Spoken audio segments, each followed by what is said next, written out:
Right now, somewhere in the Pacific Ocean, a young sailor aboard the USS Gerald R. is making a choice no warrior should ever face. His shift ended 3 hours ago. He's been awake for 19 hours straight, monitoring radar systems that can track threats 200 miles away. His body is screaming for sleep. But there's another problem. He desperately needs to use the bathroom. He walks down 3 ladder wells and arrives at the nearest head. There's a line, 15 sailors deep. The wait? 45 minutes. He looks at his watch. He looks back toward his rack. Sleep or bladder? Which one breaks first? This isn't a story about warfare. It is a story about plumbing. The USS Gerald R. is America's newest aircraft carrier. $13 billion of cutting-edge technology. Electromagnetic catapults that launch 33-ton fighter jets from 0 to 150 miles per hour in 2 seconds. Radar systems that can track a baseball from 200 miles away. This floating fortress can project American power anywhere on Earth. It can survive direct missile hits. But in 2017, it was nearly brought to its knees by something you can buy at a gas station for $3. Baby wipes. The greatest threat to America's carrier fleet isn't Chinese missiles or Russian submarines. It's toilets. Specifically, 493 vacuum-powered toilets that fail so regularly, the Navy spends $400,000 at a time just to unclog them. $400,000 just to flush. October 2011, the USS George H.W. Bush. At its worst moment, 423 toilets failed simultaneously. 4,800 people, one ship in the middle of the ocean. No working toilets for weeks. Sailors lined up for 45 minutes. Male sailors resorted to bottles and sinks. Female sailors suffered urinary tract infections that medical couldn't handle. This wasn't an enemy attack. This was an engineering challenge that nearly ended a deployment. These carriers represent the finest naval engineering on Earth. But they're fighting a losing battle against something microscopic: calcium carbonate, the same stuff that clogs your shower head at home. Except on a carrier, it doesn't just clog a drain. It turns the entire waste system into concrete. If you're proud of the sailors who deal with this nightmare every single day, type "steel nerves" in the comments below. Today, we're pulling back the curtain on the crisis nobody talks about. The chemistry that turns pipes into stone. The people who risk their lives fixing it. And why a $13 billion warship can be challenged by a pack of baby wipes. Here's what makes carrier toilets different from your home. Your toilet uses gravity. Water flows down. Simple. Carrier toilets use vacuum pressure. Negative air pressure pulls waste through pipes at 37 to 62 miles per hour. Highway speed. For human waste. Why vacuum? Water conservation and environmental regulations. Old toilets use 2.9 to 5 gallons per flush. Vacuum toilets use just 0.5 gallons. With 5,000 people taking 15,000 bathroom trips per day, that saves millions of gallons. International maritime law requires ships to hold waste for 12 hours when within 3 nautical miles of shore. The vacuum system makes this possible. Sounds brilliant, right? American engineering solving complex problems. But there's a chemical issue nobody anticipated. Carrier toilets flush with seawater. Seawater contains calcium and magnesium. Human urine contains uric acid. Mix them together, you get calcium carbonate. Limestone. Imagine your arteries filling with cholesterol. Blood flow decreasing, until your heart can't function. That's what happens to carrier waste systems. The calcium carbonate hardens inside pipes, shrinking a 2-inch diameter down to less than 1 inch. The ship's veins slowly calcify into solid rock. But calcium isn't the only problem. There's something worse. Baby wipes. Regular toilet paper disintegrates in water within 30 seconds. Baby wipes are made of polyester and polypropylene. They're designed specifically not to fall apart when wet. When sailors flush baby wipes, they don't disintegrate. They get sucked through pipes until they snag on calcium buildup. Then they act like a net, catching everything behind them. Toilet paper, more wipes. waste, creating what engineers call a rag blockage. The vacuum system has grinders designed to chop waste, but wipes don't get chopped. The synthetic fibers wrap around grinding blades, fouling the motor. Now combine calcium deposits with rag blockages, pipes already 50% narrower. Then add tangled wipes acting as a dam. Total system failure. And the controller managing all this? The crew calls it R2-D2 because it looks and sounds like the Star Wars droid. This R2-D2 unit is incredibly sensitive to vibration. When the carrier cuts through heavy seas, the ship's movement can shake loose pneumatic connections. The vacuum seal breaks. The entire system loses pressure. We can launch a jet at 150 miles per hour using magnets, but we can't flush a toilet because a sensor thinks the ocean is too bumpy. October 2011. The USS George H.W. Bush. Brand new ship, latest technology. Then 423 toilets failed. Simultaneously. That's 86% failure rate. The Bush is 1,092 feet long, 3 football fields, 20 stories high, 4,800 people aboard. When your bathroom goes down, you don't just walk next door. You climb 5 or 6 near vertical ladders, walk hundreds of feet through narrow passageways, navigate through hatches and corridors. Sailors described walking 25 minutes, passing through 3 sections, finding every bathroom marked out of order. Lines for working toilets stretched 30 people deep. Wait times hit 45 minutes. These sailors worked 12-hour shifts. They average 4 to 5 hours of sleep per night. Losing an hour just to use the bathroom isn't inconvenience, it's torture. Male sailors found workarounds: bottles, industrial sinks, buckets emptied overboard at night. Female sailors? They had no workarounds. They held it. For hours. For entire shifts. Medical saw an explosion of urinary tract infections among female crew. These are pilots trusted to fly $70 million aircraft in combat, grounded by toilet problems. The crisis got so bad, the Navy distributed WAG bags, portable toilet kits used by mountain climbers, plastic bags with chemical powder. Imagine, a sailor monitoring a nuclear reactor, operating billion-dollar technology. And when nature calls, he's squatting over a plastic bag in a shower stall. But the worst incidents involved pressure reversals. When pipes get blocked, but vacuum pressure keeps building, the system looks for escape routes. Sometimes through an unlucky sailor's toilet bowl. Sailors called them the brown eruption. A volcanic eruption of sewage exploding backwards.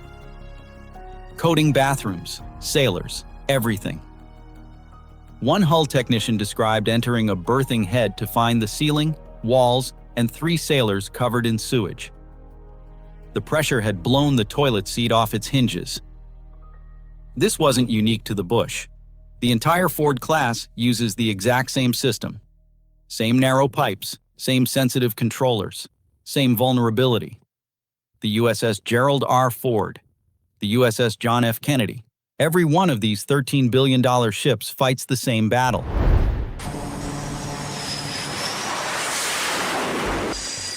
How do you fix pipes that turned into concrete? You can't snake them. The blockages are too hard. You can't replace them. They're buried inside the hull. There's one solution: acid. The Navy pumps concentrated industrial acid through the entire waste system to dissolve calcium deposits. Cost? $400,000 per treatment. Think about that. For $400,000, you could buy a brand new Ferrari. You could pay the full year salary of 10 sailors. You could fund a small-town school for a semester. Instead, it's getting pumped through pipes to dissolve crystallized urine. The carrier pulls into port. A specialized hazmat barge pulls alongside.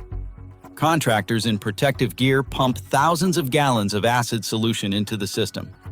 It sits for hours, eating away calcium, then gets neutralized and pumped back out. But you can't dump this waste overboard. The acid dissolved calcium, magnesium, and heavy metals. It's toxic. The barge transports it to shore for EPA treatment. All this infrastructure, all this cost. to make toilets work again. And here's the brutal part. It's not a one-time fix. Initial Navy projections assumed acid flushes would be rare emergencies, maybe once in a ship's 50-year life. Reality? The Government Accountability Office reports acid flushes have become unplanned recurring maintenance. They happen regularly, multiple times per year. The Ford needs roughly 4 acid flushes annually at $400,000 each. That's $1,600,000 per year. Over 50 years, $80 million, just for toilet maintenance. The GAO identified the root cause: design flaw. The pipes are too narrow for the crew size. In plain English, the toilets were broken by design, from day one. And there's no fix. The pipes can't be widened without rebuilding the ship. The crew can't be reduced. The chemistry can't be changed. The Navy's stuck. For 50 years, every Ford-class carrier will fight this same battle. Behind every toilet crisis stands a group of sailors most people never see. They're called hull technicians, rating code HT. The crew calls them turd chasers. These sailors joined the Navy dreaming of advanced welding, repairing battle damage, saving ships in combat. Reality? They spend careers crawling through sewage with a snake cable, unclogging pipes. HT sailors are part of the snipes, anyone working in the deepest, darkest parts of the ship. While pilots get glory on the flight deck, snipes work 7 decks below where sunlight never reaches. The primary tool? A snake. A thick metal cable, sometimes 164 feet long, manually fed into pipes while someone cranks a handle. This carrier has radar worth hundreds of millions. But toilet repair uses medieval plumber tools. HTs work in crawl spaces barely wide enough for a human body. Temperatures hit 120 degrees Fahrenheit, and they're breathing poison. Decomposing waste produces hydrogen sulfide gas, H2S. At low concentrations, it smells like rotten eggs. At deadly concentrations, it kills you. Here's the terrifying part. At lethal levels, H2S paralyzes your olfactory nerves first.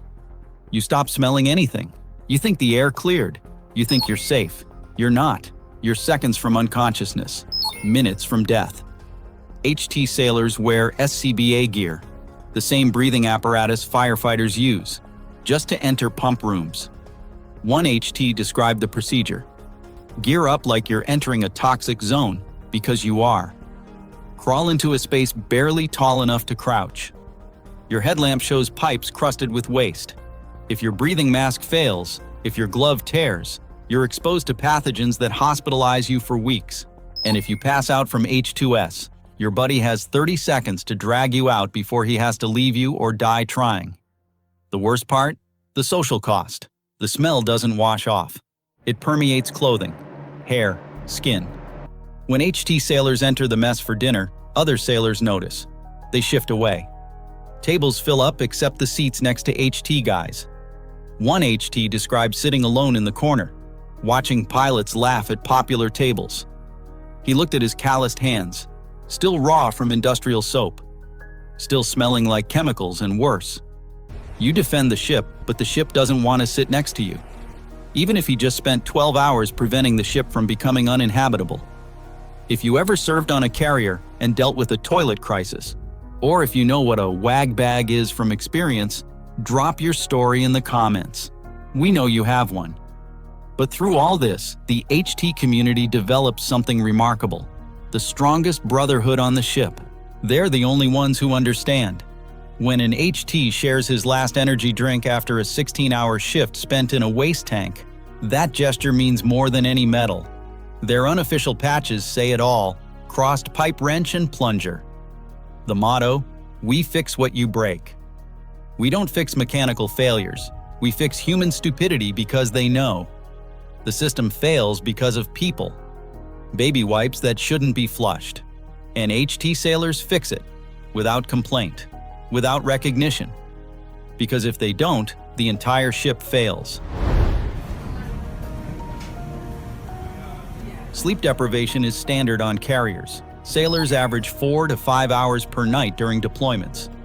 Add toilet problems. You've been on watch 12 hours, you're exhausted. You have 6 hours before your next shift. But you need to use the bathroom, and there's a 45-minute line. The choice becomes mathematical. Wait an hour for a toilet, losing sleep, or hold it until morning. Navy medical studies show shocking numbers of sailors choose to hold it. They skip the bathroom for an extra hour of sleep. The consequences? Urinary tract infections, kidney stones, bladder issues that follow them after service. This shouldn't exist on a $13 billion warship. Imagine you're a young sailor, fresh out of training. You enlisted with pride. You watched recruitment videos showing sophisticated operations. Instead, you spend days in the lowest deck where you can't stand straight, where air is hot and toxic, manually unclogging sewage. One HT wrote home, "Mom, I haven't seen the ocean in 2 weeks. I haven't seen the flight deck in a month. I work until my hands bleed, and tomorrow it'll all be clogged again." The ancient Greeks told the story of Sisyphus, condemned to push a boulder uphill, watch it roll back, then push again, forever.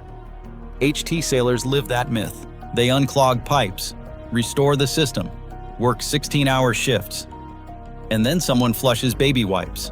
It clogs again. The boulder rolls back down. Tomorrow they push again. There's no victory, no final solution. Just the same battle day after day for years. But here's what makes it bearable: the bonds. When you're shoulder deep in a waste tank at 2 a.m. and your buddy holds your safety line, you develop connections beyond friendship. When you share the last energy drink after a brutal shift, sitting on deck plates too exhausted to walk, covered in grime, and your buddy tells a joke that makes you laugh, that moment matters more than any medal. The HT community bonds over shared misery, and somehow that makes it stronger. They have an unofficial saying, "Nobody else knows what we do. Nobody else could do what we do, and that's why we do it."